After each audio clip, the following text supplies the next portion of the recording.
में अगर ससुराल से बुलवा हो जाए तो बुढ़ापे में चलते हैं। ससुराल ससुराल है।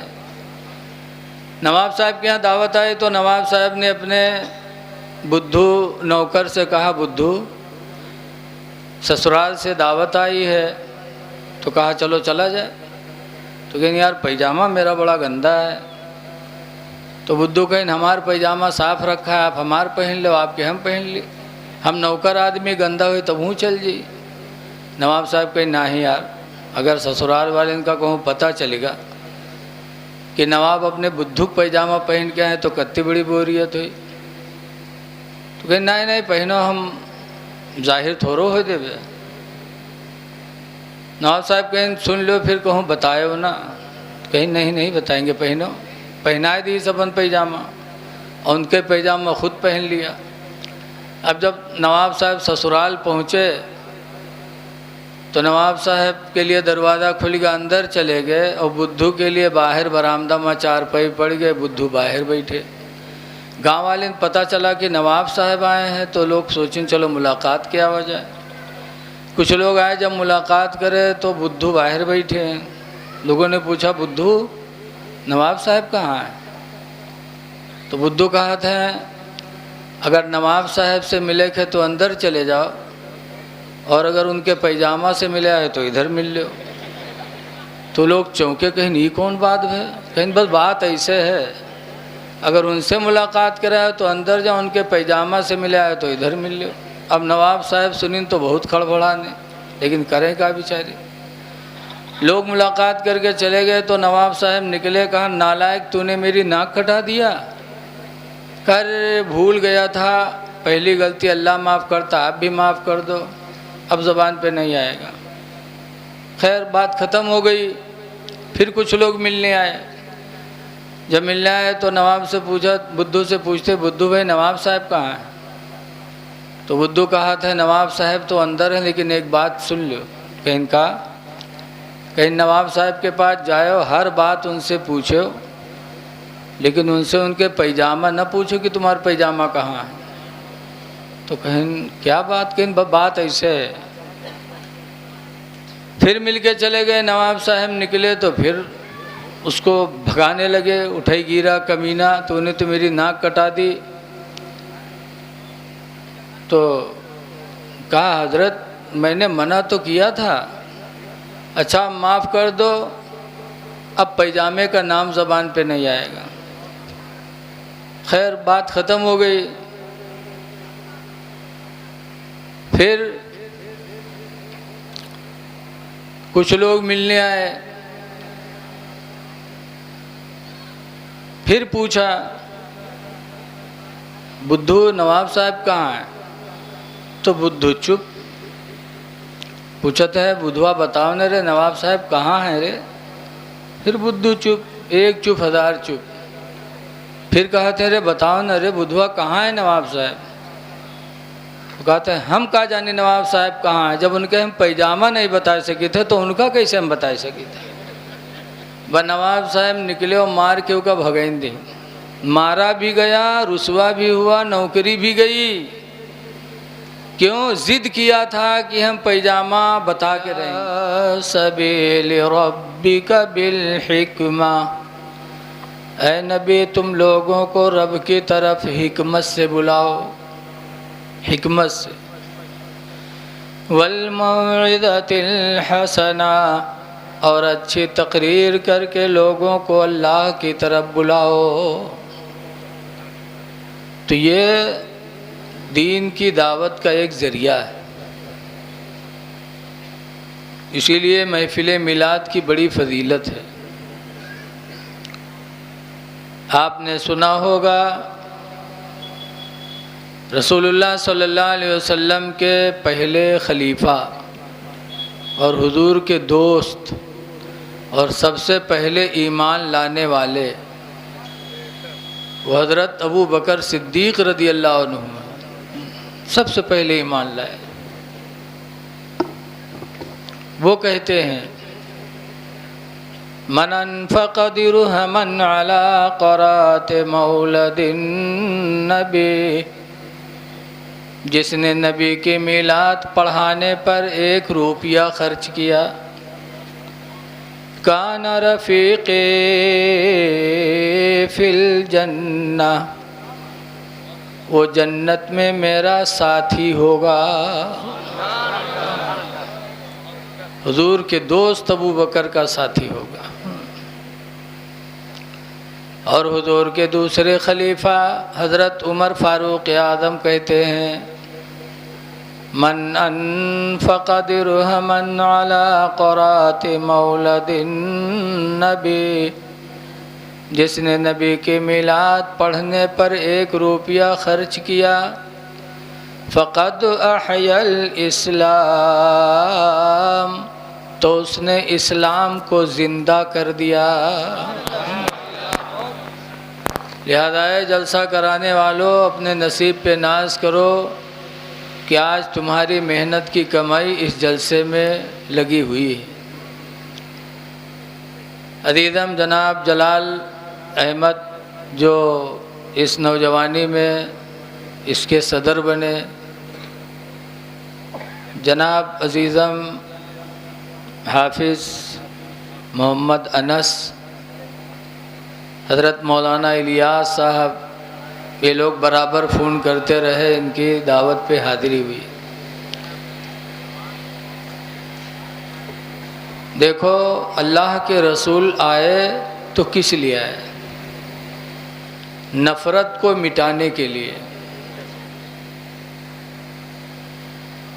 ज़िद की तालीम को ख़त्म करने के लिए, घमंड को तोड़ने के लिए, कि घमंड इंसान को नहीं करना चाहिए। आज तो बिरादरी के ऊपर लोग घमंड करते हैं, बिरादरी के ऊपर, दूसरे बिरादरी को गिरी निगाह से देखते हैं। लेकिन जिस नबी पर हम ईमान लाए, उस नबी पर जो कुरान उतरा, उसी कुरान में अल्लाह फरमाता है, या अय्युहल्लज़ीना आमनू, ईमान वालो, ला यस्खर कौमुम मिन कौम, कोई बिरादरी किसी बिरादरी को गिरी निगाह से न देखे। अल्लाह मना करता है, कोई बिरादरी किसी बिरादरी को गिरी निगाह से न देखे। असा अन यकून खैरम मिनहुम, हो सकता है वही बिरादरी उससे बेहतर हो जिसको वो गिरी निगाह से देख रहा है। वला निसाउम मिन निसा, और कोई औरत किसी औरत को गिरी निगाह से न देखे। बहुत सी औरतें सोना चांदी पहन लेते हैं तो गरीब औरत को गिरी निगाह से देखती हैं।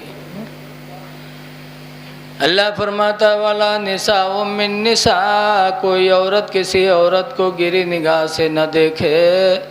असा अन यकुन्ना खैरम मिनहुन्ना, हो सकता है वही औरत उससे बेहतर हो जिसको वो गिरी निगाह से देख रही है। घमंड को तोड़ने के लिए मेरे नबी तशरीफ़ लाए। बल्कि हम में तुम में अच्छा कौन है, बिरादरी की बुनियाद पे कोई अच्छा नहीं हो सकता। उसी कुरान की आयत अल्लाह फरमाता, इन्ना करमकुम इंदल्लाहि अतकाकुम, बेशक अल्लाह के नज़दीक तुम में बेहतर वही है जो तुम में ज़्यादा परहेज़गार हो। जो परहेज़गार हो वो सबसे बेहतर। लेकिन आज हम घमंड करते हैं, दूसरे को गिरी निगाह से देखते हैं, किसी की दौलत देखकर हम जल जाते, किसी का मर्तबा देखकर हम जल जाते। जलना नहीं चाहिए। हज़रत अबू बकर सिद्दीक़ रज़ी अल्लाह ताला अन्हु एक दिन जा रहे थे, उधर से हज़रत अली आ रहे थे। हज़रत अली को हज़रत अबू बकर ने देखा तो मुस्कुराने लगे।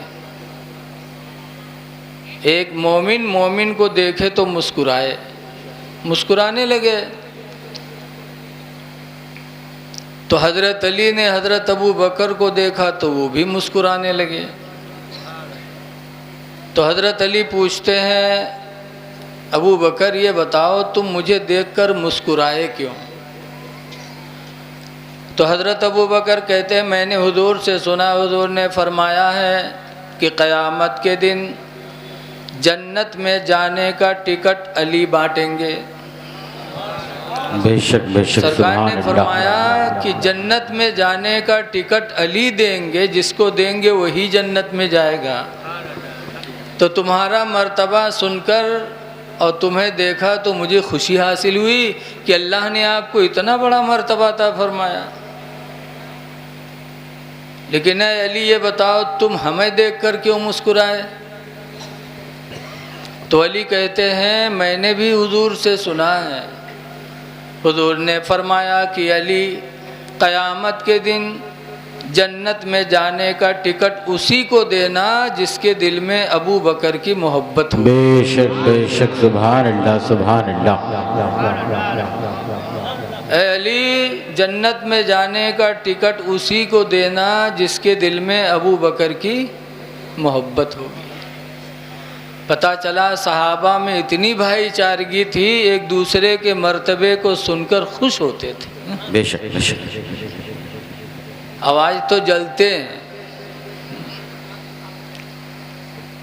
कि कोई ओहदम बढ़ न पावे। इलेक्शन के टाइम में तो बहुत से ऐसे खड़े हुए जी हैं जिनका कोई पूछत नहीं। उनका जब कोई समझे काहे खड़े हो गए हो, तुम काहे खड़े हो गए, तो कहीं हम जीते चाहे हारे लेकिन हम फलनवक न जीते देवे। ये जलन नहीं तो क्या है, और ये जिद है, और जिद्दी इंसान कभी कामयाब नहीं होता। मौलाना अब्दुल मुस्तफ़ा आज़मी अलैहिर्रहमा ने लिखा, भैया सीटी काहे बजावे लगे यार। मौलाना अब्दुल मुस्तफ़ा आज़मी साहब ने, अब आवाज़ियों ना बंद करो, हल्की सी रखो। मैको वाले जिका चाहें उभार दें, जिका चाहें गाड़ दें। भी चाहे तो तकरीर हो ही पावे, चाहे तो गड़बड़ा जाए। मौलाना अब्दुल मुस्तफ़ा साहब आदमी ने एक ज़िद्दी का वाक़िया लिखा है कि एक नवाब साहब थे और उनका एक नौकर था, उसका नाम था बुद्धू। नवाब साहब के ससुराल से दावत आई तो हर जगह की दावत और होती है, ससुराल वाली दावत बड़ी अहम होती है। बुढ़ापे में अगर ससुराल से बुलवा हो जाए तो बुढ़ापे में चलते हैं, ससुराल ससुराल है। नवाब साहब के यहाँ दावत आई तो नवाब साहब ने अपने बुद्धू नौकर से कहा, बुद्धू ससुराल से दावत आई है, तो कहा चलो चला जाए। तो कहें यार पैजामा मेरा बड़ा गंदा है। तो बुद्धू कहें हमार पैजामा साफ़ रखा है, आप हमार पहन लो, आपके हम पहन ली। हम नौकर आदमी गंदा हुई तब हूँ चल जी। नवाब साहब कहें ना ही यार, अगर ससुराल वाले इनका कहूँ पता चलेगा कि नवाब अपने बुद्धू पैजामा पहन के आए तो कितनी बड़ी बोरियत हुई। तो कहें नहीं नहीं पहनो, हम जाहिर थोड़ो हो देवे। नवाब साहब कहें सुन लो फिर कहूँ बताए ना। कहीं नहीं नहीं बताएंगे, पहनो। पहनाए दी सबन पैजामा और उनके पैजामा खुद पहन लिया। अब जब नवाब साहब ससुराल पहुँचे तो नवाब साहब के लिए दरवाज़ा खुल गया, अंदर चले गए और बुद्धू के लिए बाहर बरामदा में चारपाई पड़ गए, बुद्धू बाहर बैठे। गांव वाले ने पता चला कि नवाब साहब आए हैं तो लोग सोचें चलो मुलाकात किया हो जाए। कुछ लोग आए, जब मुलाकात करे तो बुद्धू बाहर बैठे हैं। लोगों ने पूछा बुद्धू नवाब साहब कहाँ हैं? तो बुद्धू कहा था अगर नवाब साहब से मिले थे तो अंदर चले जाओ, और अगर उनके पैजामा से मिले आए तो इधर मिल लो। तो लोग चौंके, कहीं नहीं कौन बात है? कहीं बस बात ऐसे है, अगर उनसे मुलाकात कराए तो अंदर जाओ, उनके पैजामा से मिले आए तो इधर मिल लो। अब नवाब साहब सुनी तो बहुत खड़बड़ाने, लेकिन करें क्या बेचारे। लोग मुलाकात करके चले गए तो नवाब साहब निकले, कहा नालायक तूने मेरी नाक कटा दिया। कर भूल गया था पहली गलती अल्लाह माफ़ करता, आप भी माफ़ कर दो, अब ज़बान पे नहीं आएगा। खैर बात ख़त्म हो गई। फिर कुछ लोग मिलने आए। जब मिलने आए तो नवाब से पूछा, बुद्धू से पूछते, बुद्धू भाई नवाब साहब कहाँ हैं? तो बुद्धू कहा था नवाब साहब तो अंदर है, लेकिन एक बात सुन लो। कहीं नवाब साहब के पास जाओ, हर बात उनसे पूछो, लेकिन उनसे उनके पैजामा न पूछो कि तुम्हारा पैजामा कहाँ है। तो कहीं क्या बात, कहीं बात ऐसे है। फिर मिलके चले गए। नवाब साहब निकले तो फिर उसको भगाने लगे, उठाई गिरा कमीना, तूने तो मेरी नाक कटा दी। तो कहा हजरत मैंने मना तो किया था, अच्छा माफ़ कर दो, अब पैजामे का नाम ज़बान पे नहीं आएगा। खैर बात ख़त्म हो गई। फिर कुछ लोग मिलने आए। फिर पूछा बुद्धू नवाब साहब कहाँ हैं? तो बुद्धू चुप। पूछते हैं बुधवा बताओ न रे नवाब साहब कहाँ हैं रे? फिर बुद्धू चुप, एक चुप हजार चुप। फिर कहते रे बताओ न रे बुधवा कहाँ है नवाब साहब? तो कहते हैं हम कहाँ जाने नवाब साहब कहाँ हैं, जब उनके हम पैजामा नहीं बता सके थे तो उनका कैसे हम बता सके थे।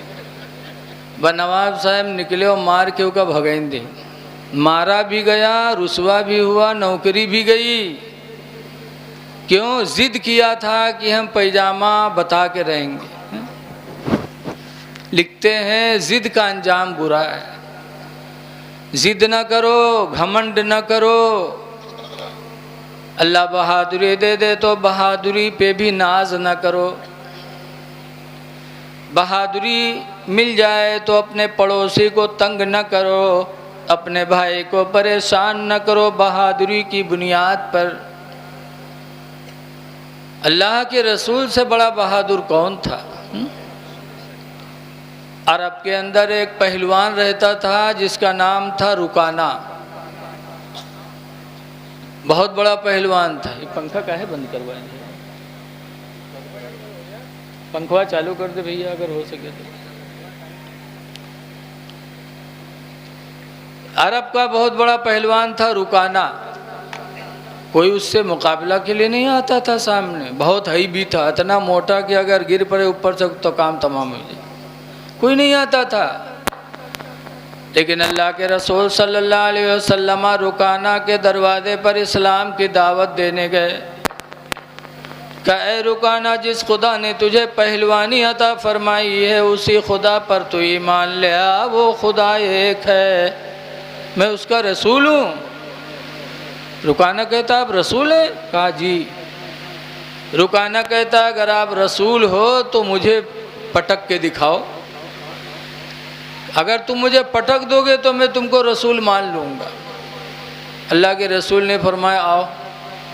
आया, एक ही हाथ में सरकार ने उसे चित कर दिया। जिस पर खुदा की मदद हो उसे कौन पछाड़ सकता है? एक ही हाथ में उसे पटक दिया। जब उठा तो रुकाना कहता है मोहम्मद, अब तक कोई अरब की सरजमीन पर ऐसा नहीं था जो मेरे सामने आए, और तुम आए और एक ही हाथ में तुमने मुझे पटक दिया। खुदा की कसम ये कोई इंसानी ताकत नहीं है। ये अगर ताकत है तुम्हारी तो रिसालत व नबूवत की ताकत है। मैं ईमान लाता हूँ अशहदु अल्ला इलाहा इल्लल्लाह व अशहदु अन्ना मुहम्मदन अब्दुहु व रसूलुहु। कलमा पढ़ के रुकाना मेरे नबी की पहलवानी देखकर ईमान ले आया। तो इतने पहलवान थे मेरे पैगंबर, लेकिन कभी घमंड नहीं किया मेरे नबी ने। इसीलिए हज्जतुल विदा में भी और फतह मक्का के दिन भी हुजूर अपनी ऊँटनी कस्बा पे बैठे थे। 1,40,000 सहाबा थे, लेकिन सरकार इस तरह बैठे थे कस्बा ऊँटनी पर कि अपने सर को झुकाए हुए थे। इतना झुकाए थे कि लगता था सरकार की पेशानी ऊँटनी की कोहान पे जाके टिक जाएगी। ये इनके सारी का आलम। तो इसलिए हमें घमंड नहीं करना चाहिए। अल्लाह ताला मकान दे दे तो मकान पे भी घमंड नहीं करना चाहिए। हज़रत अली शेर खुदा रदी अल्लाह ताला अन्हु के ज़माने में एक आदमी ने अपना मकान बेचा, एक आदमी ने ख़रीदा और उसके बाद बैनामा कराने गए हज़रत अली के दरबार में। कहा हम लोगों का बैनामा कर दो, मैंने अपना मकान बेचा, इसने ख़रीदा। तो हज़रत अली शेर खुदा ने मुंशी से फरमाया लिखो। उसने कलम लिया, कागज़ लिया, लिखना शुरू किया। हज़रत अली बोलने लगे, कहा लिखो,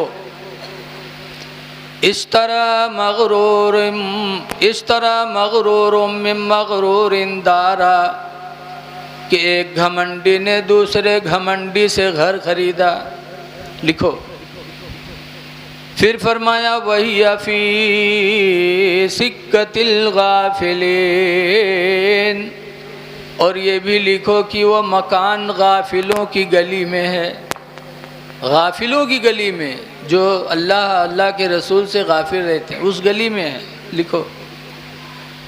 फिर फरमाया ये भी लिखो, ला बका लहा वला लिसाहिबिहा, ये भी लिखो कि न मकान को बाकी रहना है, न मकान वाले को बाकी रहना है। ये भी लिखा। फिर फरमाया भी लिखो, अल हद्दुल अव्वलुल मौत, मकान ख़रीदने वाले की पहली हद मौत है। वल हद्दुस्सानी अल क़ब्र, और दूसरी हद क़ब्र है। वल हद्दुस्सालिस अल हश्र, और तीसरी हद इसकी मैदान महशर है। वल हद्दुर्राबिउ गैरु मालूम, और ये भी लिखो कि चौथी हद का पता नहीं है। अविल जन्नत अविन नार, कि मकान वाला जन्नत में जाएगा कि जहन्नम में जाएगा, कुछ पता नहीं। लिखो। जब हज़रत अली और ये कहता है कि मैंने ख़रीदा, ऐ लोगों कुरान का बयान है। अल्लाह फरमाता है इन्नल अर्द लिल्लाही, बेशक ज़मीन अल्लाह की है। यूरिसुहा मन यशाउ मिन इबादिही, अल्लाह अपने बंदों में से जिसको चाहे इस ज़मीन का वारिस बना दे। ज़मीन अल्लाह की है, कभी ज़मीन पे नाज नहीं करना चाहिए। हमारे यहाँ नानपारा में एक राजा थे सादत अली। आज उनकी हवेली नानपारा में बहुत शानदार बनी हुई है, लेकिन राजा नानपारा की एक नस्ल भी उसमें नहीं। अल्लाह जाने कहाँ सब इधर उधर चले गए।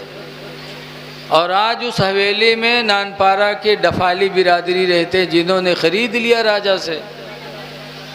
तो बनाता है आदमी मकान इस नीयत से कि हम रहेंगे, हमारे बाद औलादें रहेंगी, फिर औलाद की औलादें रहेंगी। बड़ी आरजुओं से हवेली बनवाई थी, लेकिन अल्लाह की मर्ज़ी न हुई तो अल्लाह ने जिसको चाहा उस मकान का वारिस बना दिया। इसलिए लोगों, अल्लाह के रसूल आए थे घमंड को मिटाने के लिए। किसी चीज़ पे घमंड न करो। ये दुनिया फ़ानी है, तो जितनी चीज़ें हैं सब फ़ानी हैं। इसलिए अल्लाह दौलत दे दे तो खुदा का शुक्र अदा करो। दौलत की बुनियाद पर किसी को तंग न करो, दौलत पा करके अय्याशी न करो। इसलिए कि ये दौलत अच्छी भी है, बुरी भी है।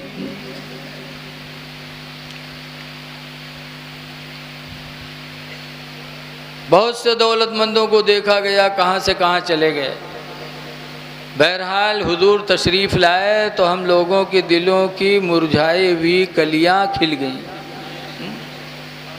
आला हज़रत इमाम अहले सुन्नत फरमाते हैं, भीनी सुहानी सुबह में ठंडक जिगर की है। बेशक सुभान अल्लाह। सुबह के वक्त सरकार तशरीफ़ लाए तो दिलों को ठंडक मिल गई।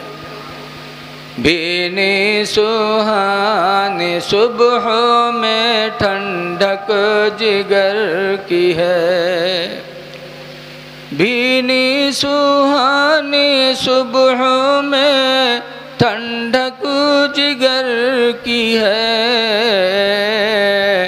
और कलियाँ खिली दिलों की हवा ये किधर की है। बेशक बेशक सुभान अल्लाह। कलियाँ खिली दिलों की हवा ये किधर की है।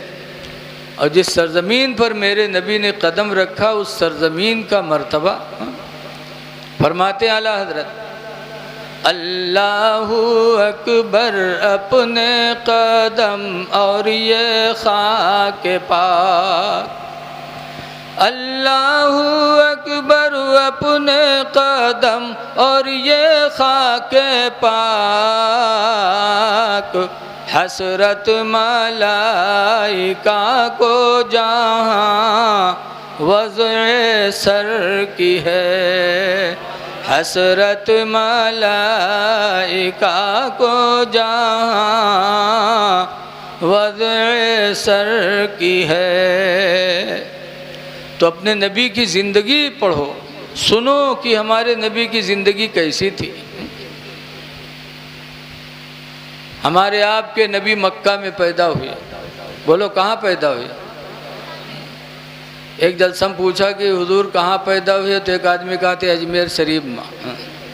हम सोचा कि अजमेर तक के याद है सब मामला था, ये भी नहीं मालूम कि हमारे पैगंबर पैदा कहाँ हुए। एक जगह जलसे में गया, मैलानी बरेली के करीब में है, तो एक साहब गर्मी का ज़माना था, मोटरसाइकिल पर मुझे बिठा के चले, हवा लगी, बड़ा सुकून मिला। 20-25 किलोमीटर जाना था, तो हमका इतना सुकून लग रहा है, ला इसे बतिए नहीं कहूँ कि आँखें मूंद गए तो अल्लाह जाने कहाँ पहुँच जावा जाए। तो उसे बतिया शुरू किए। हम कहें भैया कहाँ रहते हो, कहते माँ साहब शिवपुरी में रहे थे जहाँ जलसा था। हमने कहा क्या नाम है भैया, बातचीत ऐसे शुरू ही की जाती, कहाँ रहते हो क्या नाम है। जब पूछा क्या नाम है भैया, तो कहा झुल्ला। तो हमने कहा झुल्ला और कोई नाम, तो कहें मौलाना साहब यह नाम है। तो हम कहें पूछा भैया कि के उम्मत में हो तुम। जब पूछा कि के उम्मत में हो, तो कहा था इका मौलवी मौलाना जाने हमें नहीं पता। जवान आदमी, जब ये मेरे बताए तो हम चुप हो गए ना। अब कहा इससे पूछने बेकार है कुछ। जब सब मौलवी मुल्ला जनी है, वहाँ पहुँचा, बैठा था, तो एक साहब चाय लेकर के आया, मैं ऐसे बैठा था, कहा मौला साहब ले चाय पियो। कहा बात परेशान का है। तो हमने कहा ये आदमी कहाँ रहता है, कैसा आदमी है यार। कहा क्यों, क्या हुआ। हमने कहा इससे पूछा कि तुम किसके उम्मत में हो, तो कहा थे मौलवी मौलाना जाने। कहने रे हजरत तुके पीछे काहे पड़े हो जाहिल आदमी, चाय पियो। तो हम कहा अच्छा तुम बताओ तुम के उम्मत में हो। तो कहते रे हजरत चाय पियो, आपसे बाहर थोड़ो हन, चाय पियो। अब बताओ, जवानी आ गई लेकिन अपने इस्लाम के बारे में कुछ पता ही नहीं है। अपने नबी की ज़िंदगी नहीं पढ़ोगे तो हम अपनी ज़िंदगी को इस्लामी सांचे में कैसे डालेंगे। अल्लाह के रसूल सल्लल्लाहु अलैहि वसल्लम की ज़िंदगी देखो। एक दिन मक्का की एक पहाड़ी थी बू कुबैस पहाड़ी पे सरकार बकरियां चरा रहे थे। अक्सर नबियों ने बकरियां चराई हैं। बकरियां चरा रहे थे, बकरियां चर रही थी और हुजूर एक पत्थर पे सर रखे ऐसे बू कुबैस पहाड़ी पे सो रहे थे। इतने में हुजूर का जानी दुश्मन अबू जहल पहुंच गया। देखा, बड़ा खुश हुआ कि आज तो इनका मिटाना बड़ा आसान है। पत्थर के ऊपर सर रख के सो रहे हैं, ला दूसरा पत्थर उठा के सर पे मार दूं, नीचे पत्थर ऊपर से पत्थर, सर कुचल जाएगा और आज इनसे फुर्सत मिल जाएगी। माअल्लाह उठाया पत्थर और अल्लाह के रसूल के सर पे मारा। लेकिन अल्लाह जिसे ज़िंदा रखना चाहे उसे कौन मार सकता। सर पे पड़ा, सर ज़ख्मी हुआ और वहाँ से अबू जहल भगा।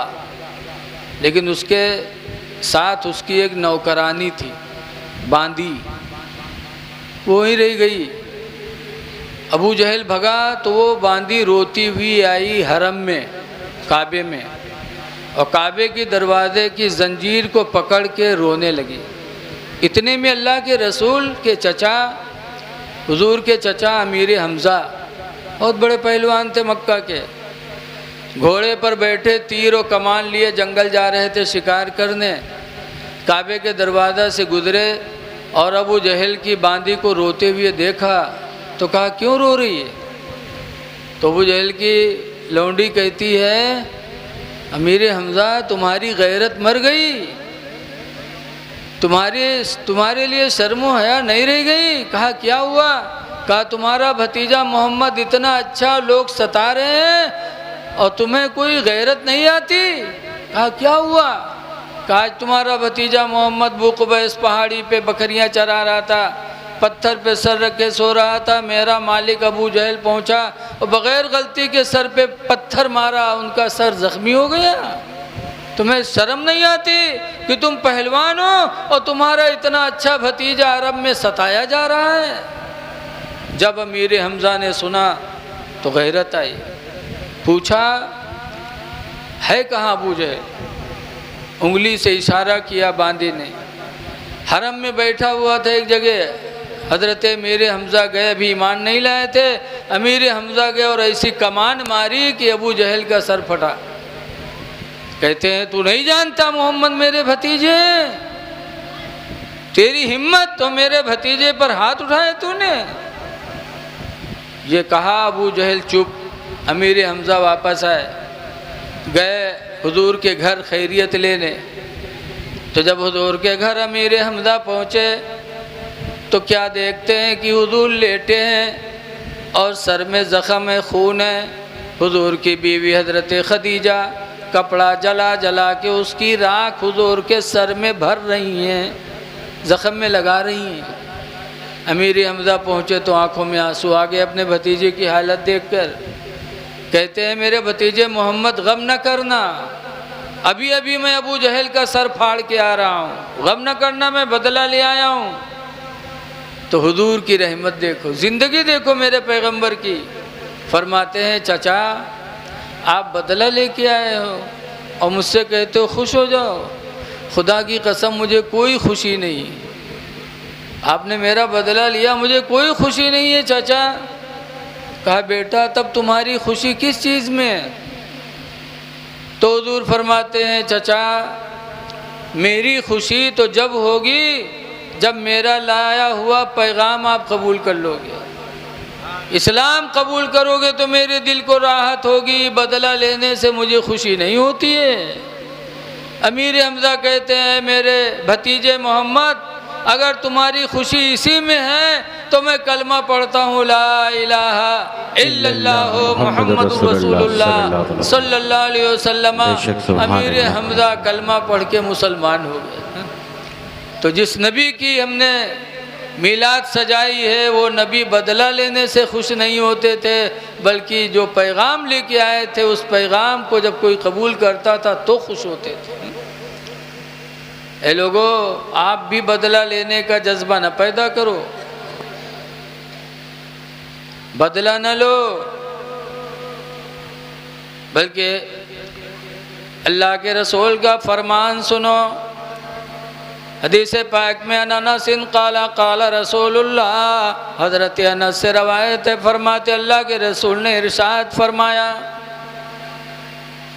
लैसा शदीदु, पहलवान वो नहीं है, अल्लज़ी यसरो, जो दूसरे को पटक दे, बल शदीदु, बल्कि पहलवान तो वो है अल्लज़ी यमलकु अला नफ्सिही इंदल ग़ज़बे, जो गुस्सा के वक्त अपने नफ्स पर काबू कर ले। गुस्सा आए और मुँह से गाली न निकले, और गुस्सा आए किसी पर हाथ न उठाए। तो हुजूर फरमाते हैं पहलवान तो वही है, लेकिन आज हमारे मुंह से गाली निकलती है, झूठ हम बोलते हैं, गीबत हम करते अपने भाई की और उसके बाद कहते हैं पता नहीं क्या होगा, दुआ नहीं कबूल होते। बोलो कहते कि नहीं कहते? ये जगह जलसा रहा है, बहुत से लोग खड़े रहे हर बार, तो हम गुलाम का भैया बैठो ना यार, तो कहते रहे मौलाना साहब कहाँ बैठे, मिलाद फातिहा में कोनो झस नहीं रहेगा। तो हम कहा काहे हो, कहा बात? कहने रे 20 बीघा जुंदरी लगाया रहा मक्का और इतना मिलाद कराया डारा, फातिहा कराया डारा, लेकिन पानी नहीं बरसा, मिलाद फातिहा में कोनो झस नहीं रहेगी। अरे कम से कम तुम ये तो सोचो कि क्या हमारी ये ज़बान इस लायक है कि इस ज़बान से निकली हुई बोलियां अल्लाह कबूल कर ले। हदीस पाक में खसलतुल मुनाफिक अरबातु अशिया, मुनाफिक की पहचान 4 चीज़ें हैं, 4 निशानियां हैं मुनाफिक की।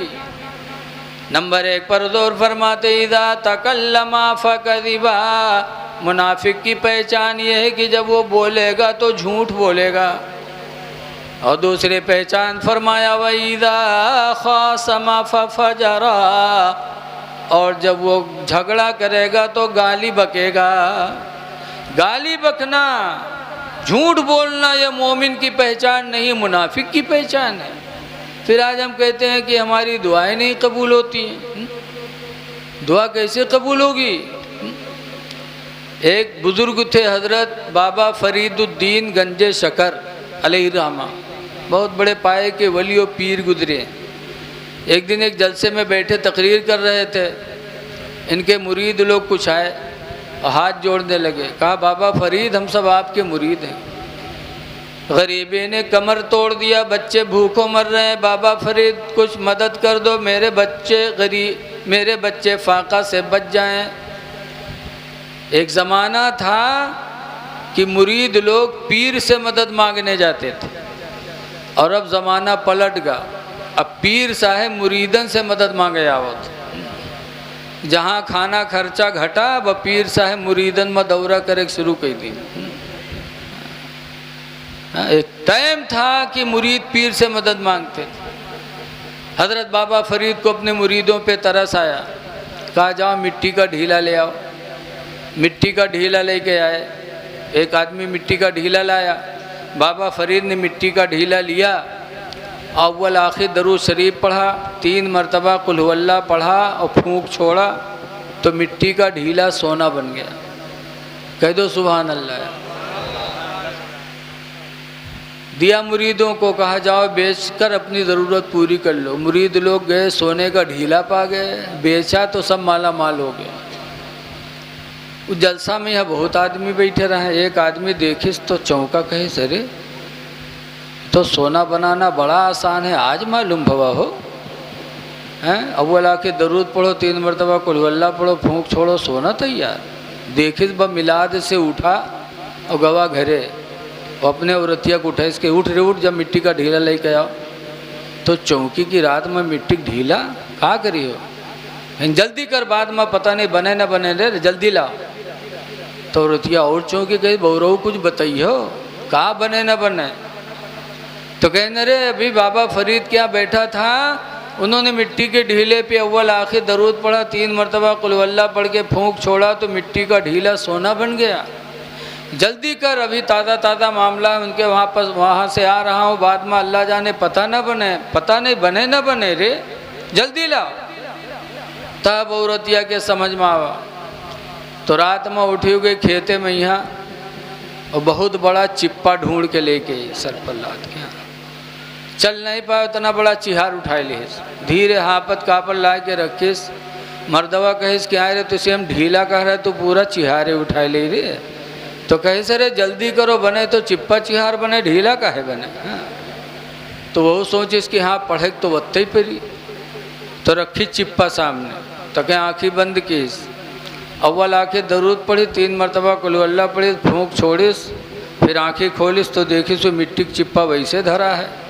तो सोचिस कि वैसे कहते कोनो गलती हो गई हुई, तो दोबारा फिर पढ़िस, फिर फूंकिस, फिर देखिस, फिर वैसे पढ़त पढ़त सवेर होएगा, मुँह में फेना आएगा ओके, लेकिन चिप्पम कोनो तब बदलाव नहीं आया, कोई फ़र्क नहीं आया। तो उठा बाबा फरीद के पास गया, कहने लगा हुजूर बात समझ में नहीं आ रही है। आपने अव्वल आखिर दरूद पढ़ के 3 मरतबा कुल वल्लाह पढ़ के फूंक छोड़ा, मिट्टी का डीला सोना बन गया। मैं आपके यहाँ से गया, पूरी रात पढ़ पढ़ के फूंका, लेकिन मिट्टी के चिप्पे में कोई बदलाव नहीं आया। क्या मामला? तब बाबा फरीद ने फरमाया था, बेटा जो मैंने पढ़ा था वही तूने भी पढ़ा है, लेकिन बेटा फ़र्क सिर्फ मेरी और तेरी ज़बान का है। अल्लाह का शुक्र है कि ज़िंदगी गुजर गई, आज तक मैंने अपनी ज़बान से कभी झूठी बोली नहीं बोली। बेशक सुभान अल्लाह। अल्लाह का शुक्र है कि मैंने ज़बान से गालियाँ नहीं दी। अल्लाह का शुक्र है कि मैंने अपने ज़बान से किसी भाई की चुगली नहीं खाई। तो अल्लाह ने मेरी ज़बान में वो असर दे दिया कि मिट्टी को फूंक दूँ तो अल्लाह सोना बना दे। पता चला आज हमारी दुआएं क्यों नहीं कबूल होती हैं। वजह यही है कि हम उन बातों को नहीं छोड़ते जिन बातों को बोलने से अल्लाह के रसूल ने मना फरमाया। इसलिए लोगों, दुआओं की कबूलियत चाहते हो तो अपने ज़बान में असर पैदा करो। मुनाफिक की 4 पहचानें। नंबर 1 झूठ, दूसरे नंबर पर गाली, और तीसरी पहचान सरकार फरमाते हैं वइज़ा उतुमिना फ़ख़ाना। और मुनाफिक की तीसरी पहचान ये है कि जब उसके पास कोई चीज़ अमानत के तौर पर रखी जाती तो उसमें वो ख़यानत कर बैठता। अमानत में ख़यानत करना ये मोमिन की पहचान नहीं है। अल्लाह के रसूल सल्लल्लाहु अलैहि वसल्लम ने मक्का फ़तह फरमाया। एक वक्त था कि मक्का से निकले थे, और एक वक्त अल्लाह ने दिया कि फिर मक्का को फ़तह फरमाया। जब मक्का फ़तह फरमाया 10,000 सहाबा की फ़ौज थी। तो उस वक्त काबे की चाबी उस्मान बिन तलहा के पास थी। उस्मान बिन तलहा ने देखा तो छत पे भाग गए कि चाबी इनको दूंगा नहीं, काबे में घुसने नहीं दूंगा मोहम्मद को। उस्मान बिन तलहा काबे की चाबी लेके छत पे भाग गए। हुजूर ने मांगा, कहा अबू उस्मान चाबी दे दो। कहा ना, चाबी तो नहीं मिल सकती आपको। तो हुजूर ने हज़रत अली से कहा, अली जाओ चाबी लेकर आओ। हज़रत अली अल्लाह के शेर थे। गए, एक हाथ से उसका हाथ मिरोड़ा, दूसरे हाथ से चाबी छीनी और हज़रत अली लेके आए, हुजूर को दिया। हुजूर ने ताला खोला, काबे के अंदर गए, खुदा का शुक्र अदा किया कि अल्लाह तेरा शुक्र है कि एक वक्त था कि मक्का से मुझे हिजरत करनी पड़ी थी। अल्लाह आज तेरा शुक्र है कि आज तूने मुझे फ़तह मक्का अता फरमाया। बेशक सुभान अल्लाह सुभान अल्लाह का शुक्र अदा किया, इबादत की। फिर जब मक्का काबा से निकलने लगे तो हुजूर के चचा हज़रत अब्बास आए और कहा, मोहम्मद मेरे भतीजे ये चाबी हमको दे दो और काबे का मुतवल्ली मैं हो जाऊं, काबे का मुतवल्ली मुझे बना दो। आज भी बहुत से लोगों को शौक़ है मुतवल्ली बनने का, मदरसे के सदर बनने का। जैसे उस इब्ने अब्बास ने चाबी मांगी कि मेरे भतीजे चाबी मुझे दे दो, काबे का मुतवल्ली मैं हो जाऊं, तो अल्लाह ताला ने हज़रत जिब्रील को भेजा कुरान की एक आयत देकर। कहे जिब्रील जाओ मेरे नबी को मेरा हुक्म सुना दो। इन्नल्लाह यअमुरुकुम, बेशक अल्लाह तुम्हें हुक्म देता है, अन तुअद्दुल अमानात इला अहलिहा, कि जिसकी अमानत है उसे वापस कर दो, जिसकी अमानत है उसे दे दो। चाबी उस्मान बिन तलहा के हाथ में थी, उससे तुमने मांगा है अंदर जाने के लिए, काम पूरा हो गया, तो जिसकी अमानत है उसे वापस करो। जब हुक्म नाजिल हुआ कि अमानत में ख़यानत न की जाए, तो हुजूर ने हज़रत अली से कहा, अली अल्लाह का हुक्म हो चुका, अब ये चाबी ले जाओ उस्मान बिन तलहा को दे दो। सरकार ने अपने चचा को नहीं दिया, कहा ले जाओ उस्मान को दे दो, अल्लाह का हुक्म उतर गया है कि जिसकी अमानत है उसे वापस कर दो। हज़रत अली ने चाबी लिया और लेके गए और बड़े अदब से दिया, कहा लो उस्मान अपनी अमानत अपने हाथ में ले लो।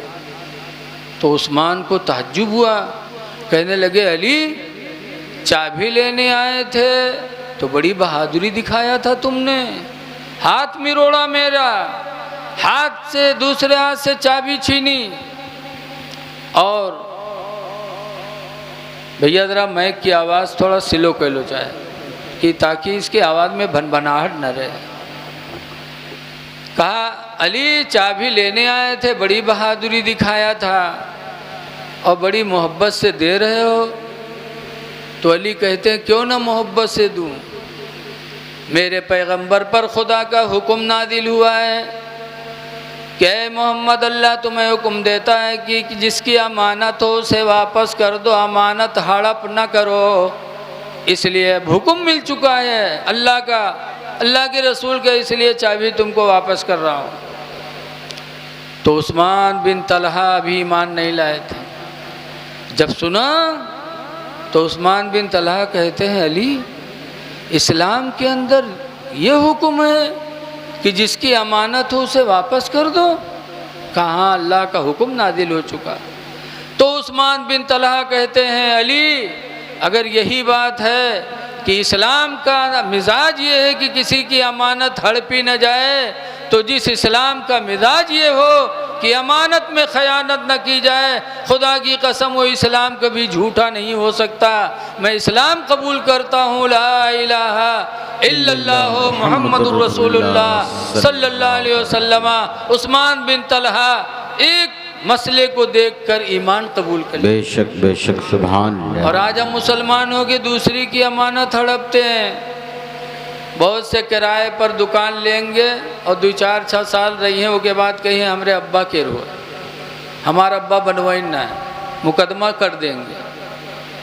मकान किराए लेंगे फिर हड़पेंगे। ऐ मुसलमानों, अल्लाह का, अल्लाह के रसूल का ये हुक्म है कि जिसकी अमानत हो उसे दे दो, अमानत को हड़पो ना। तो हमारे आपके नबी हमें और आपको इस्लामी ज़िंदगी सिखाने आए थे। अमानत में ख़यानत न करो। एक अमानत में ख़यानत और है। अमानतें तो बहुत तरह की हैं, लेकिन आज देखा जाता है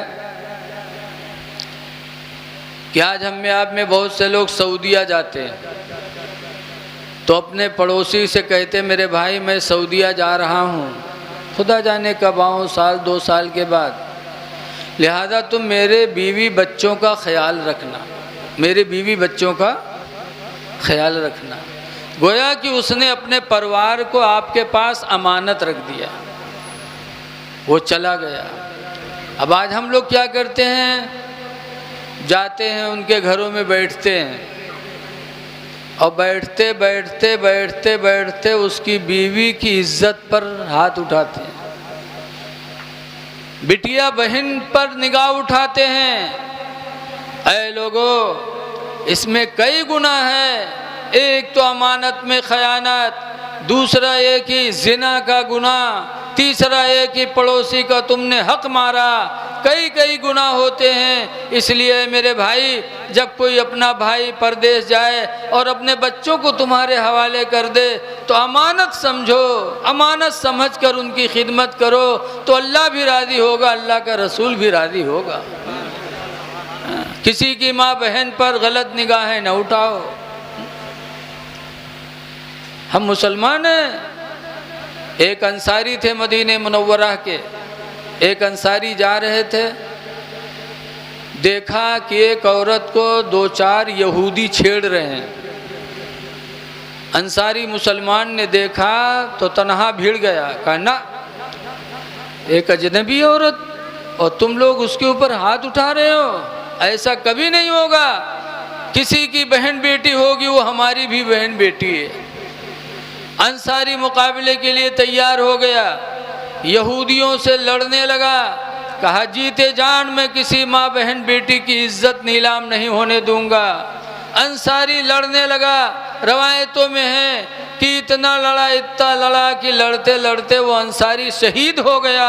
उसी दरमियान में वो औरत मौका पाकर अपनी इज्जत बचा के चली गई। तो हमारे भाई वो हैं जिन्होंने दूसरी की माँ बहन बेटी की इज्जत की हिफाजत के लिए अपनी जानें कुर्बान कर दी हैं?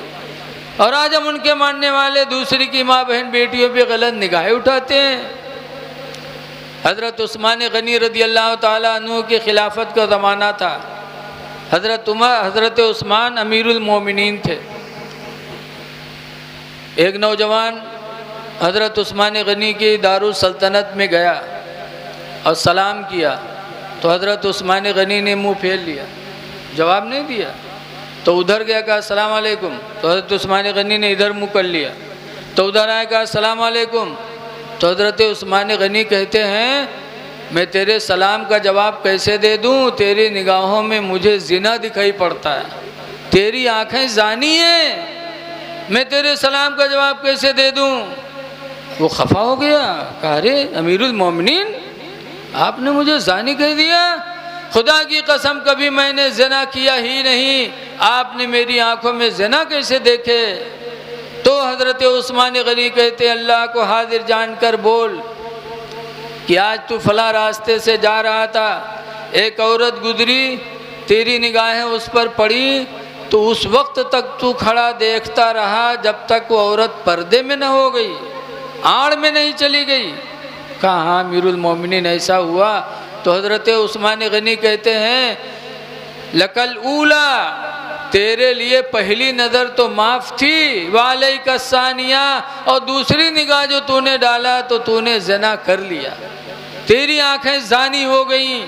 ऐ मेरे दीनी भाइयों, हम दूसरी की माँ बहन को अच्छी निगाहों से देखें, किसी पर गलत निगाह न उठाएं। हम पर इस्लाम का कानून मुसल्लत है। अल्लाह फरमाता कुल लिल मोमिनीना यगुद्दू मिन अबसारिहिम, ऐ नबी मोमिनों से कह दो कि चला करें तो अपनी निगाहों को नीची करके चला करें, नीची करके चलें।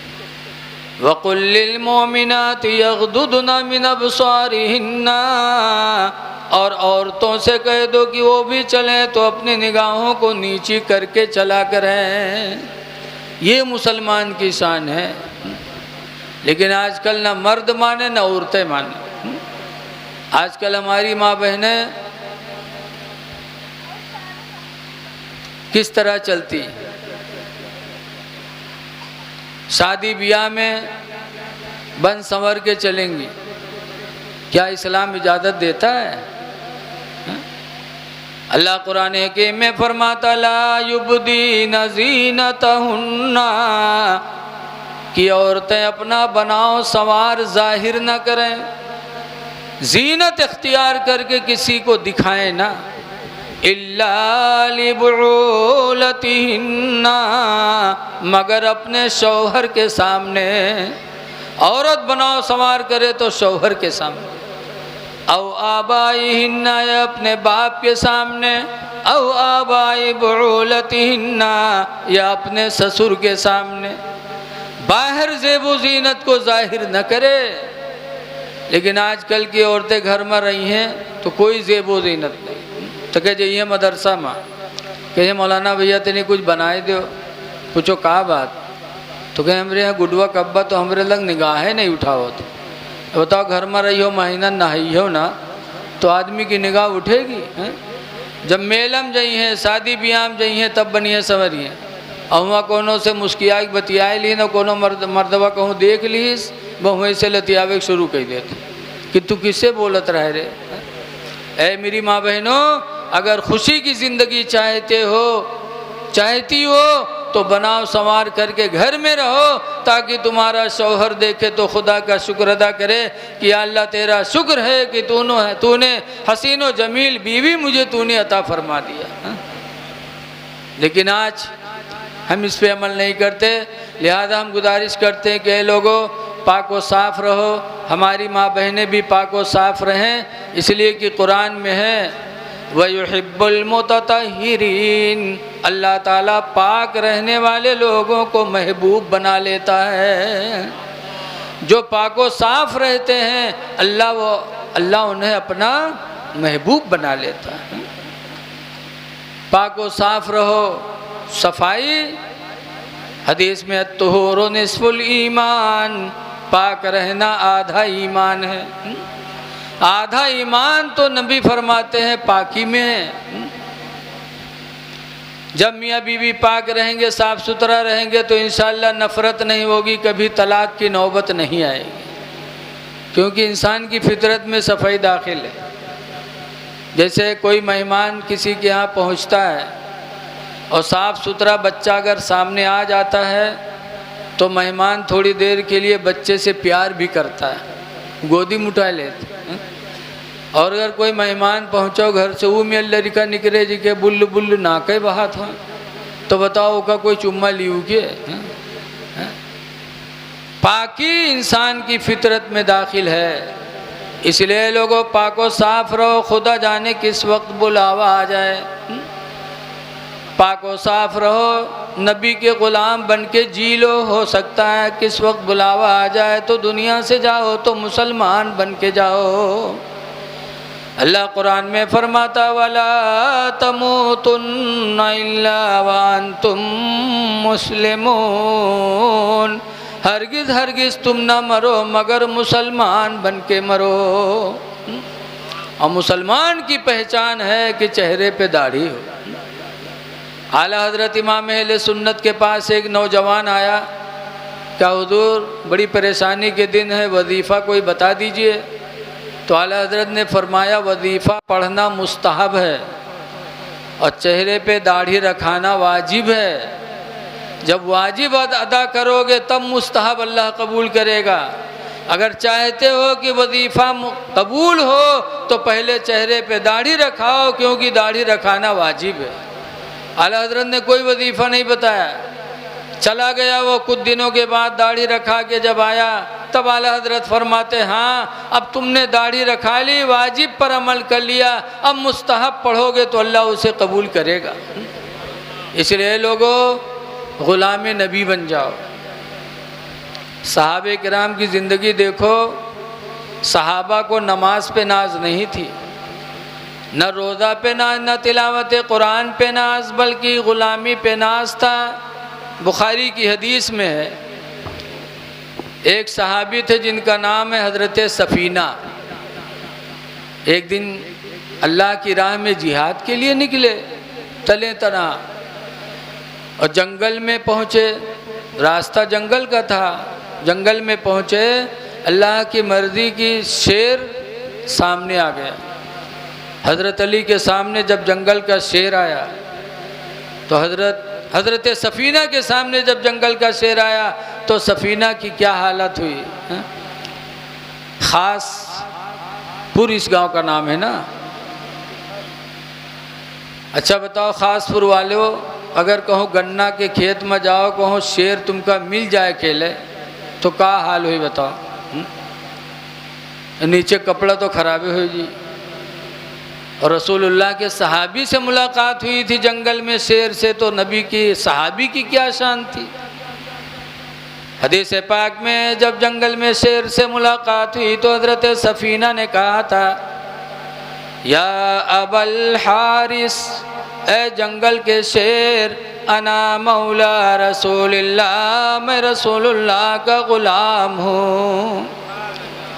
ये नहीं कहा था मैं मौलाना हूँ, ये नहीं कहा था मैं हाजी हूँ, बल्कि उसने कहा था मैं नबी का ग़ुलाम हूँ। ग़ुलाम नबी पे नाज था उनको। जब कहा मैं नबी का ग़ुलाम हूँ तो हदीस में फ़क़दिमल असदु बसबसतन, वो शेर आगे बढ़ा अपने पूँछ को हिलाते हुए, वक़ब्बल क़दमैहि, हज़रत सफ़ीना के पैरों को आके चूमा, वक़ाम इला जंबिही, और पैर चूम कर बगल में खड़ा हो गया, वसारा माहो, और हज़रत सफ़ीना के साथ साथ वो शेर जंगल में चलने लगा। ये सोच कर कि नबी के ग़ुलाम जा रहे हैं, कहीं दूसरी चीज़ नबी के ग़ुलाम को तकलीफ़ न पहुंचा दे, तो जंगल का शेर नबी के ग़ुलाम का निगरां बन गया। ऐ लोगों, नाज करो तो नबी की ग़ुलामी पे नाज करो, चेहरे पे दाढ़ियाँ रखा लो, इस्लामी लिबास पहनो, जी लो नबी के ग़ुलाम बन कर के, ग़ुलाम नबी बन के जियो। हिंदुस्तान में अंग्रेज़ों की हुकूमत थी पहले, हिंदू मुसलमान सबको परेशान करते थे, तो हिंदू मुसलमानों ने मिल कर के जंग लड़ी अंग्रेज़ों से और हिंदुस्तान को आज़ाद कराया। उस जंग में 16,000 आलिम शहीद हुए थे। कितने आलिम शहीद हुए थे?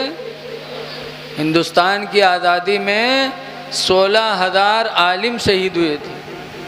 उन्हीं आलिमों में एक मौलाना किफ़ायतुल्लाह थे मुरादाबाद के, उनको अंग्रेज़ों ने फांसी दिया था। जब फांसी पे चढ़ाया तो अंग्रेज़ों ने पूछा, मौलाना आखिरी वक्त है, कोई ख्वाहिश? तो मौलाना ने कहा एक ख्वाहिश है। कहा क्या? कहा कलम और कागज़ दे दो। कलम कागज़ दिया। तब मौलाना ने उस पर चलते चलते लिखा था कि अंग्रेज़ों सुनो, ये न समझो कि तुम मुझे मार रहे हो तो तुम हमेशा रहोगे। सुनो, लिखा था कि कोई गुल बाकी रहेगा ना चमन रह जाएगा, और एक रसूलुल्लाह का दीने हसन रह जाएगा। हम सफीरो बाग में है कोई दम के चहचहे, और बुलबुलें उड़ जाएंगी सोना चमन रह जाएगा। इसलिए मौत को याद करो, नमाज़ों की पाबंदी कर लो, मेरे नबी का लाया हुआ मिशन अपने सीने से लगा लो। अल्लाह के रसूल सल्लल्लाहु अलैहि वसल्लम से सच्ची मोहब्बत अगर है तो हमारी नमाज़ें नहीं छूटनी चाहिए। फजर के टाइम मुर्गा बोलता है कुकुरुकू, तो बहुत से लोग गरियावत हकाती का सारे काट खाए लो, ये सार सोए नहीं देते। बोलो गाली देते कि नहीं देते? लेकिन अल्लाह के नबी फरमाते, हदीस शरीफ है, ला तसुब्बुद्दी का, ऐ लोगो मुर्गे को गाली न दो, लिअन्नहु युक़दु लिस्सलाती, इसलिए कि मुर्गा तुम्हें नमाज फजर के लिए जगाया करता है। मुर्गे को गाली न दो, क्यों? नमाज के लिए बेदार करता है। अब अगर आज का कोई मोमिन मुसलमान अगर अजान दे करके लोगों को जगा दे तो अजान देने वाले से मेरे पैगंबर कितना खुश होंगे। हदीस पाक में अन मुआविया क़ाला समेतो रसूल अल्लाह, हज़रत मुआविया रज़ियल्लाहु अन्हु रवायत करते हैं, कहते मैंने हुजूर से सुना है, मन अज़्ज़ना, जिसने अजान पुकारी, फ़कुतिब लहू बराअतुम मिनन नार, तो उसके लिए जहन्नम से निजात का परवाना लिख दिया जाता। अजान पुकारो, नमाज़ें पढ़ो, अल्लाह भी खुश होगा, अल्लाह का रसूल खुश होगा। देखो नबी की सीरत हमारे तुम्हारे लिए नमूने अमल है। हुजूर की पहली शादी किससे हुई? 25 साल के नौजवान थे और मक्का में एक औरत थी खदीजा, 40 साल की थी, 2 मरतबा बेवा हो चुकी थी। एक मरतबा हाला से शादी हुई, 2 लड़के पैदा हुए खदीजा से कि हाला का इंतकाल हो गया। फिर दूसरी शादी की अतीक से, एक लड़की पैदा हुई कि अतीक का इंतकाल हो गया। फिर खदीजा बेवा हो गई और 40 साल की हो गई। मालदार बहुत थी, 40 साल के बावजूद हुस्न भी अल्हम्दुलिल्लाह बहुत था खदीजा को। मक्का के बड़े बड़े रईसों ने फिर निकाह का पैगाम दिया, लेकिन खदीजा ने कहा ना, अब मैं निकाह नहीं करूँगी। तीसरा, 2 मरतबा मुझे अल्लाह ने बेवा कर दिया, अब निकाह नहीं करूँगी, ऐसे ज़िंदगी गुजारूँगी। लेकिन जब रसूलुल्लाह सल्लल्लाहु अलैहि वसल्लम की बड़ाई बरतरी देखी तो ख़ुद खदीजा के दिल में ख्वाहिश हुई कि काश अल्लाह के रसूल मुझे अपने निकाह में ले लेते। तो हदीस पाक में, बुखारी की हदीस में, खदीजा ने एक लड़की को भेजा, कहा जाकर हुजूर की बारगाह में मेरा पैगाम निकाह पेश कर दो। कहा जाओ कहो, इन्नी क़द रग़िबतु फ़ीका या मुहम्मद जाके कह दो कि बेशक मोहम्मद मैं तुम्हारे निकाह में आना चाहती हूँ, मुझे अपने निकाह में ले लो। तो हुजूर ने क्या जवाब दिया? ऐ नौजवानों, अपने नबी की ज़िंदगी देखो। जब खदीजा ने खुद निकाह का पैगाम भेजा, आज ऐ नौजवानों ज़रा गौर करो इसके ऊपर। तो सरकार ने जवाब क्या दिया था कि जाके खदीजा से कह दो कि मेरे माँ बाप तो ज़िंदा नहीं है कि उनसे पूछूं, लेकिन अभी इसी दुनिया में मेरे चचा अमीर हमज़ा ज़िंदा हैं, हज़रत अब्बास हैं, हज़रत मेरे चचा और अबू तालिब मेरे चचा भी ज़िंदा हैं। मैं अपने चचा लोगों से पूछूंगा, वो लोग अगर चाहेंगे तो रिश्ता होगा। हुजूर ने जा कर के अपने चचा लोगों को बुलाया और खदीजा का पैगाम सुनाया। तो बड़े चचा अबू तालिब खड़े हो गए और कहा, मेरे भाइयों, जैसे अरब में मेरे भतीजे का कोई जवाब नहीं है, मेरा भतीजा बेमिसाल है, ऐसे ही अरब में खदीजा का भी कोई जवाब नहीं है। खदीजा भी बेमिसाल है, लिहाजा रिश्ता मैं पसंद करता हूँ। और उसके बाद अबू तालिब ने निकाह पढ़ाया और खदीजा रसूलुल्लाह के निकाह में आ गई। तो खदीजा ने हुजूर को सुकून कितना दिया, कितना सुकून दिया। हुजूर गारे हिरा में इबादत के लिए जाते थे 4 किलोमीटर दूर मक्का से, और फिर पहाड़ी पे चढ़ के अंदर गार में इबादत करते थे। तो खदीजा रोज़ाना खाना पानी लेके वहाँ जाती थी। 1 दिन नहीं, 2 दिन नहीं, मुसलसल 15 साल तक लेके गई। 4 किलोमीटर पैदल, वो भी अरब की दुनिया में इतनी गर्मी, और फिर पहाड़ी पे चढ़ के देती थी। 15 साल मुसलसल अपने शौहर की खिदमत की।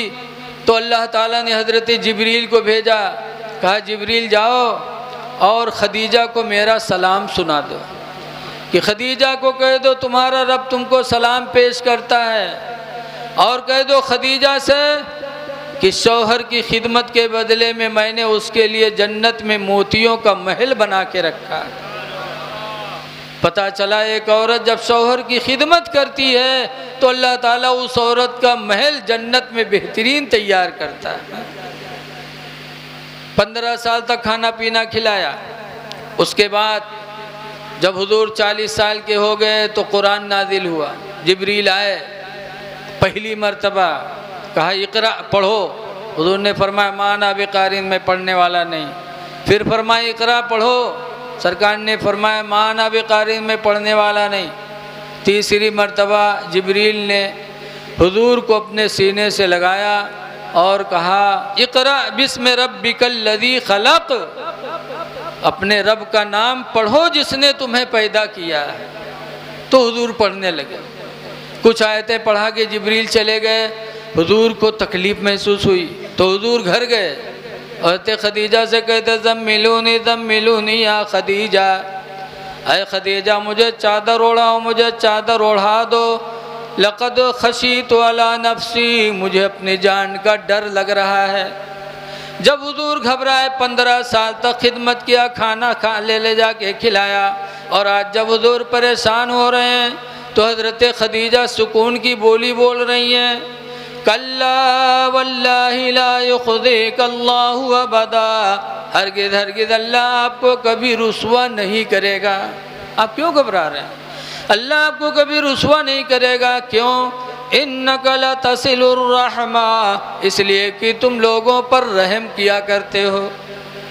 वतहमिलुल कल्ला, और कमज़ोरों का बोझ लाद लाद के उनके घर पहुँचाते रहते हो। वतक्सिबुल मादूमा, और यतीमों और बेवाओं को तुम कमा कमा के खिलाते हो। वतक़रिद दैफ़ा, मेहमानों की तुम इज़्ज़त करते हो। वतईनु अला नवाइबिल हक़, और हक़ पर तुम दूसरों की मदद करते हो। जब तुम्हारा काम इतना अच्छा है तो खुदा कभी आपको रुसवा नहीं करेगा। ये है खदीजा। ख़ानदान की मर्ज़ी से शादी किया तो खदीजा ज़िंदगी भर खिदमत भी की और सुकून भी दिया। और आज के नौजवान माँ बाप से कोई मतलब नहीं, कोनो बिटिया तनी मुस्कियाई के बोली भले के भाग गा दिल्ली, भाग गवा बम्बई, और बप्पा ही तूरे जाते थाने में, उनके मुद्दा तूरा जाते, घर कुड़की हो रही है, खानदान बर्बाद हो रहा है। ऐ नौजवानों, नबी की महफिल में आए हो, निकाह अपनी मर्जी से न करो, माँ बाप की मर्जी पर छोड़ दो। माँ बाप की मर्जी से जब निकाह होगा तो अल्लाह उसमें खैर व बरकत अता फरमाएगा, उसमें सुकून भी होगा। माँ बाप की मर्जी से शादी किया। सरकार के 11 बीवियाँ थी। कई बीवियाँ थी? 11। लेकिन बच्चे किससे पैदा हुए? हज़रत खदीजा ही से पैदा हुए। 10 बीवियों से कोई औलाद नहीं। खदीजा से 2 लड़के पैदा हुए, 4 बच्चियां पैदा हुई। खदीजा के इंतकाल के बाद सरकार ने शादी किया और हज़रत आयशा सरकार के यहाँ तशरीफ़ लाई। तो जब आयशा के बिस्तर पे सरकार लेटते तो करवट बदलते तो हाय आयशा नहीं कहते, बल्कि जब करवट बदलते तो सरकार कहते हाय मेरी खदीजा। इधर करवट बदलते तो कहते हाय मेरी खदीजा। तो हज़रत आयशा चिढ़ गई। सवत सवत सवत सवत में कभी इत्तेफाक नहीं रहा। बोलो, जिके निकाम दुई बीवी हो के जू से पूछो। हमारे एक दोस्त हैं, दुई मेहरुआ कहने के बाद एक दिन मदरसा में आए तो उनके कुर्ता उड़ता सब फाट और ये मेरे हम फे जैसे भैंसा हम फत। हम लोग पूछन का हुआ, कहीं रे न पूछो, नहीं कि अपनी तरफ खींचता रहा है, पुरन की अपनी तरफ, हम कुर्तो फाट का हालत ख़राब है। सवत सवत में बनती नहीं है, लेकिन अज़वाज मुतहरात में अल्हम्दुलिल्लाह मोहब्बत थी। लेकिन इंसानी फितरत के नाते पूछा। आयशा कहती हैं अल्लाह के रसूल, मैं जवान हूँ, आपके बिस्तर पे हूँ, और खदीजा बुढ़िया हैं और मर गई हैं, लेकिन जब भी देखो तब आप उनकी रट लगाए रहते हो। तो सरकार ने एक जवाब दिया था, कहा था आयशा मैं खदीजा को कभी नहीं भुला सकता हूँ, इसलिए कि खदीजा के पेट से अल्लाह ने मुझे औलादें अता फरमाई।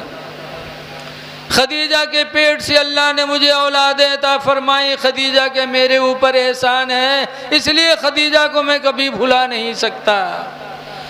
ऐ जलसा में आने वाले लोगों, तुम भी अपनी बीवियों का एहसान मानो कि तुम्हारी बीवी की वजह से तुमको अल्लाह ने औलादें अता फरमाई।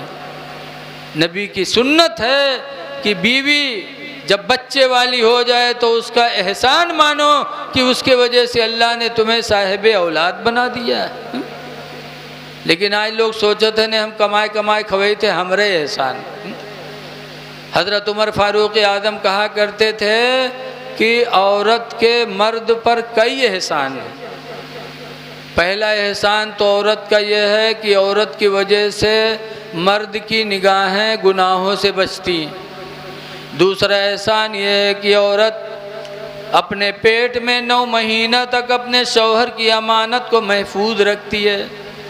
तीसरा एहसान ये है कि औरत अपने शौहर के बच्चे को अपने सीने का दूध मुफ्त में 2 साल तक पियाती है। और चौथा एहसान ये है कि वो बच्चे की परवरिश करती है। और 5वां एहसान ये है कि उसके वजह से घर मिसले जन्नत बना रहता है। हज़रत उमर फरमाते हैं औरतों के बड़े एहसान हैं, इसलिए ऐ लोगों औरतों पर जुल्म न करो। इसीलिए कुरान में आशिरूहुन्ना बिल मारूफ, ऐ लोगों तुम बीवियों के साथ हुस्ने सलूक किया करो। लेकिन आज औरतों पर जुल्म किया जा रहा है, बात बात पे मारना पीटना। रसूलुल्लाह के निकाह में 11 बीवियाँ थीं, लेकिन क्या सरकार ने कभी किसी बीवी को मारा? बुखारी की हदीस में मदीने के लोगों ने पूछा था, या निसा नबी ज़रबकुन्ना रसूलुल्लाह, ऐ नबी की बीवियों बताओ क्या सरकार ने कभी तुम लोगों को मारा? कुल्ना मा ज़रबना रसूलुल्लाह शय्यन क़त्तु बियदिही, तो सरकार की बीवियों ने कहा था कि अल्लाह के रसूल ने हम लोगों को कभी किसी चीज़ से नहीं मारा, कभी नहीं मारा। इसलिए आप भी सुन्नी मुसलमान हो, नबी की सुन्नतों का ख्याल रखो। एक बात और सुन लो, टाइम ज़्यादा हो रहा है, कि सरकार की सीरत हमारे तुम्हारे लिए नमूने अमल है, हैं? नमूने अमल है। हुजूर ने 3 औरतों का दूध पिया है, अपनी माँ आमना का और सुवैबा का, और बाकी दूध हज़रत हलीमा सादिया का पिया है। वो भी हलीमा पैसा लेती थी सरकार के घराने से, तब पिलाई थी। लेकिन रज़ाई माँ हलीमा के साथ हुजूर ने क्या बर्ताव किया। 58 साल की उम्र में सरकार ने, बल्कि और 53 हिजरी में 53 साल की उम्र में तो हिजरत किया, और सेना हिजरी 8 में हुनैन की लड़ाई लड़ी मेरे पैगंबर ने। तो 53-8 तकरीबन 61 हो गए, 61 साल के सरकार हो गए। अब खदीजा कितनी हो गई, हलीमा की उम्र कितनी हो गई होगी, दूध पिलाया था बचपन में तो बहुत कम रही होगी, तो 80-85 ज़रूर रही होंगी, 85-90 साल की। लेकिन नबी की सीरत देखो, हुनैन की लड़ाई लड़ के सरकार वापस आ रहे थे, मस्जिद जईराना पर सरकार बैठे, सहाबा बैठे, तो सरकार सहाबा को खाना बांटने लगे। अबू तुफैल कहते हैं कि सरकार खाना तकसीम ही कर रहे थे, इज़ जात इमरातुन, कि अचानक एक औरत आई, फ़क़ाम लहा रसूलुल्लाह, तो सरकार उस औरत की ताज़ीम के लिए खड़े हो गए। वह बसत लहा रिदाहो, और हुजूर ने उस औरत के लिए अपनी चादर मुबारक को बिछा दिया। जब औरत बैठ गई तो सरकार खिलाने लगे, वो खाने लगी।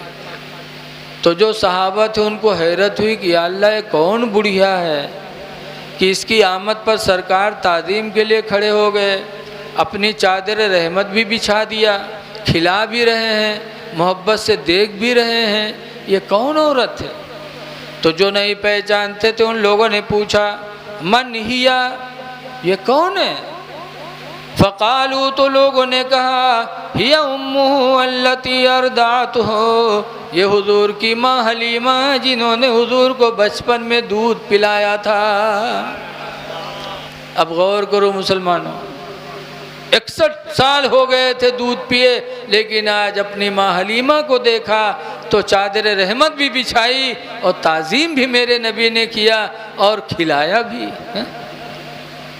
हलीमा सादिया अभी तक ईमान नहीं लाई थी, लेकिन जब सरकार की ये रहमत देखी तो पुकार उठती हैं हलीमा, कहे बेटे मोहम्मद, मैंने दूध पिलाया था पैसे के बदले में, लेकिन आज तुम इतनी उम्र के बावजूद भी तुम मेरी इतनी इज्जत करते हो कि ताज़ीम भी तुमने किया, चादर रहमत बिछा के बिठा भी लिया, खिला भी रहे हो। बेटा खुदा की कसम मुझे यकीन हो गया तुम्हारा रहमो करम गवाही दे रहा है कि तुम्हारी रिसालत झूठी नहीं है। मैं कलमा पढ़ती हूँ ला इलाहा इल्लल्लाह मुहम्मदुर रसूलुल्लाह। हलीमा मुसलमान हुई तो हलीमा के शौहर हारिस भी थे, वो भी मुसलमान हो गए।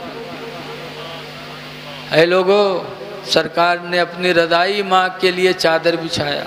आज हम अपनी सगी माँ का बिस्तरा नहीं बिछा पाते, बाप का बिस्तरा नहीं बिछा पाते। नबी की सुन्नत है कि माँ आए अब्बा आए तो उनकी तादीम के लिए खड़ा होना मेरे नबी की सुन्नत है। और अल्लाह हुक्म भी देता है कुरान में, वक़्फ़िद लहुमा जनाहज़ुल्लि मिनर रहमा, ऐ मेरे बंदे तू अपने माँ बाप के लिए अपने बाजुओं को रहम दिली से झुका लिया कर। इसलिए माँ बाप की तादीम करो, माँ बाप का बिस्तरा बिछाओ। लेकिन आज देखा जाता है गर्मी का ज़माना, लड़का जवान है कभी छत पे जा रहा है, कभी दरवाजे बाहर चारपाई डाल रहा है, और गरीब और कमज़ोर बाप कमज़ोर माँ घर में पड़ी हैं, गर्मी में तड़प रही हैं, लेकिन नौजवान को नहीं होता कि बाप की चारपाई उठाकर बाहर बिछा दे, बाप का बिस्तरा बाहर कर दे, गर्मी में वो परेशान है। ऐ नौजवानों, माँ बाप पे रहम करो। माँ बाप की खिदमत तुम्हारे लिए बाइसे बरकत भी है और बाइसे निजात भी है। इसलिए गुजारिश है कि माँ बाप ज़िंदा हों तो उनकी उम्र में बरकत की दुआएं मांगो और बीवियों के साथ उसने सलूक करो। बीवियों पर ज़्यादती न करो, ये कम अक्ल हैं। कम अक्ली की बुनियाद पे आउल फौल बकेंगे, लेकिन इनके बकने पर न जाओ। एक बुज़ुर्ग हैं हज़रत सैयद अबुल हसन खिरकानी, खिरकान के रहने वाले सैयद साहब थे। बहुत उनके मुरीद भी थे। एक दफ़ा 10-15 मुरीद बटुर के गए हज़रत से मुलाकात करे। खिरकान पैदल चलते चलते बेचारे वहाँ पहुँचे। अहुआ गए तो दरवाज़ा खड़खड़ाई तो हज़रत राह ने हज़रत की बीवी दरवाज़ा खोली। मुरीद लोग सलाम किन, फिर पूछिन हज़रत कहाँ है? तो चौंकी कहीं हज़रत हमरे घर में को हज़रत है भैया, हज़रत को कहीं हमारे पीर हज़रत सैयद अबुल हसन खिरकानी। कहीं हाँ वो दज्जलवा का पीर बनाए हो तुम लोग, उके बकायम पर गए उस शैतान के। अरे मुरीद खड़भड़ाने कहीं हम लोग मुरीद हैं और बीवी दज्जाल मक्कार बताओ थे।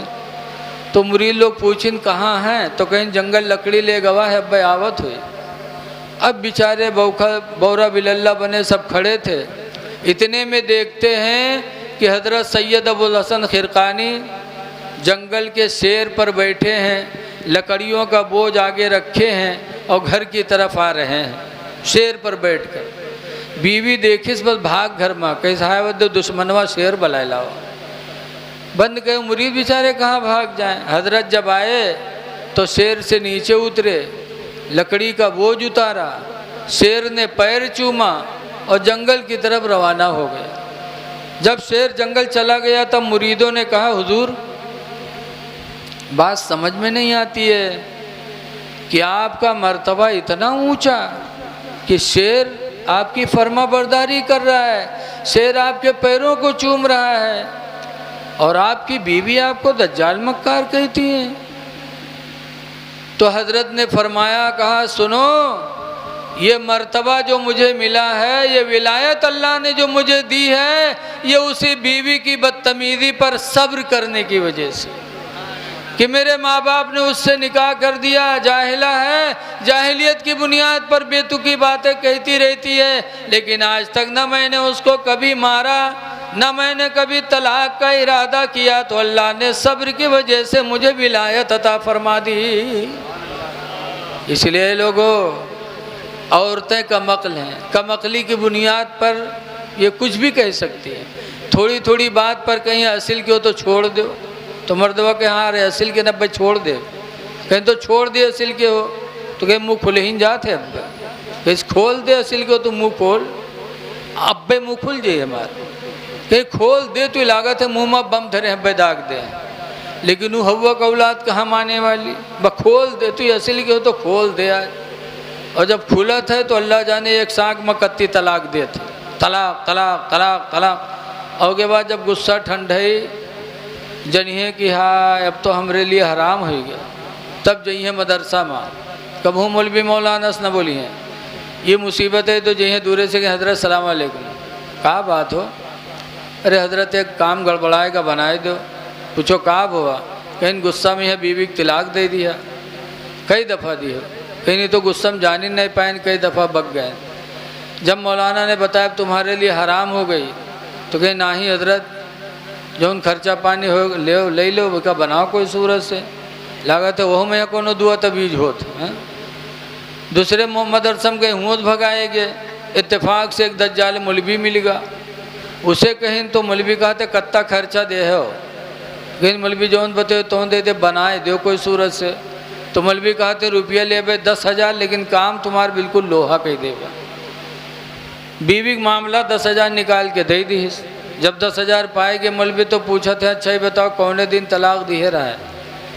बहुत देर तक सोचे साचिस कही इतवार के दिन राह मौली साहब, तो मौलवी कहा था इतवार के दिन, कहीं ना कहीं जाओ, इतवार के कहाँ तलाक पड़ते, इतवार के दिन कोर्ट कचहरी सब बंद रहा था, तलाक़ों बंद रहा था, जह तोर तलाक नहीं भे।